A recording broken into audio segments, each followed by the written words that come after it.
আপনি স্বপ্নে যাকে দেখেছেন তার চেহারা, আকৃতি এবং বর্ণনা যদি রাসূল সাল্লাল্লাহু আলাইহি ওয়াসাল্লামের দৈহিক বর্ণনার সাথে মিলে যায়, তাহলে এ পর্যায়ে আমরা জানবার চেষ্টা করব যে স্বপ্নে রাসূলুল্লাহ সাল্লাল্লাহু আলাইহি ওয়াসাল্লামকে দেখা প্রসঙ্গে অনেকে স্বপ্নে আল্লাহ রাসূল সাল্লাল্লাহু আলাইহি ওয়াসাল্লামকে দেখেন এবং আসলে রাসূল সাল্লাল্লাহু আলাইহি ওয়াসাল্লামকে স্বপ্নে দেখেন কিনা এ ব্যাপারে তাদের মধ্যে অনেক প্রশ্ন থেকে থাকে। এক্ষেত্রে আমরা সহিহ বুখারীর একটি চমৎকার হাদিস উল্লেখ করতে পারি, যেখানে আল্লাহ রাসূল সাল্লাল্লাহু আলাইহি ওয়াসাল্লাম ইরশাদ করেছেন, মান রাআনি ফিল মানামি ফাকাদ রাআনি।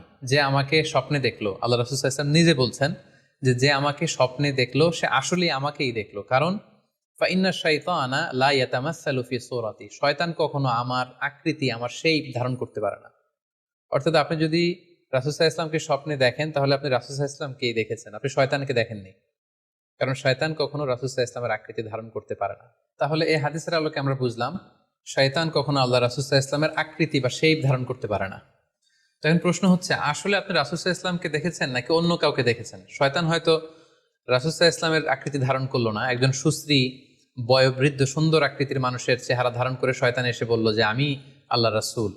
তখন আপনি কিভাবে বুঝবেন যে আপনি রাসূল সাল্লাল্লাহু আলাইহি ওয়াসাল্লামকে দেখেছেন নাকি শয়তানের ধারণ করা অন্য কোনো মানুষের আকৃতিতে কাউকে আপনি দেখেছেন?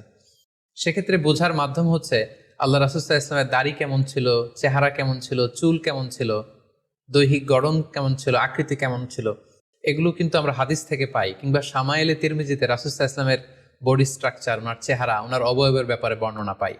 আপনি স্বপ্নে যাকে দেখেছেন তার চেহারা, আকৃতি এবং বর্ণনা যদি রাসূল সাল্লাল্লাহু আলাইহি ওয়াসাল্লামের দৈহিক বর্ণনার সাথে মিলে যায়, তাহলে বোঝা যাবে যে আপনি আসলেই আল্লাহ রাসূল সাল্লাল্লাহু আলাইহি ওয়াসাল্লামকে দেখেছেন। কিন্তু আপনি স্বপ্নে দেখা মানুষটি তার চেহারার সাথে যদি রাসূল সাল্লাল্লাহু আলাইহি ওয়াসাল্লামের চেহারার যে বর্ণনা সেটির সাথে যদি কোনো মিল না থাকে, যদি তার চেহারা রাসূল সাল্লাল্লাহু আলাইহি ওয়াসাল্লামের চেহারার মতো না হয়, শামায়েলে তিরমিজিতে যে বর্ণনা আছে সেরকম যদি না হয়, তাহলে বোঝা যাবে আপনি রাসূল সাল্লাল্লাহু আলাইহি ওয়াসাল্লামকে দেখেননি, বরং অন্য কাউকে দেখেছেন। এক্ষেত্রে আমরা মুহাম্মদ ইবনে সিরিনের ঘটনা উল্লেখ করতে পারি। ওনার কাছে কেউ এসে যদি বলতো যে আমি স্বপ্নে আল্লাহ রাসূল সাল্লাল্লাহু আলাইহি ওয়াসাল্লামকে দেখেছি, তখন মুহাম্মদ ইবনে সিরিন জিজ্ঞেস করতেন, তুমি কি দেখেছো বলো তো? তুমি যাকে দেখেছো তার দাড়ি কেমন, তার চেহারা কেমন, তার চোখ নাক কেমন, তার গড়ন কেমন?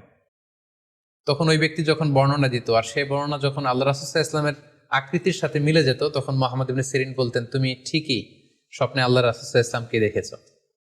কিন্তু ওই ব্যক্তির বর্ণনা যদি এমন হতো যে না, এর সাথে রাসূল সাল্লাল্লাহু আলাইহি ওয়াসাল্লামের হাদিসে বা শামায়েলে তিরমিজিতে রাসূল সাল্লাল্লাহু আলাইহি ওয়াসাল্লামের দেহের যে বর্ণনা, এটার সাথে কোনো মিল নেই, তখন মুহাম্মদ ইবনে সিরিন বলতেন, না, তুমি স্বপ্নে আল্লাহ রাসূল সাল্লাল্লাহু আলাইহি ওয়াসাল্লামকে দেখোনি, বরং তুমি অন্য কাউকে দেখেছো।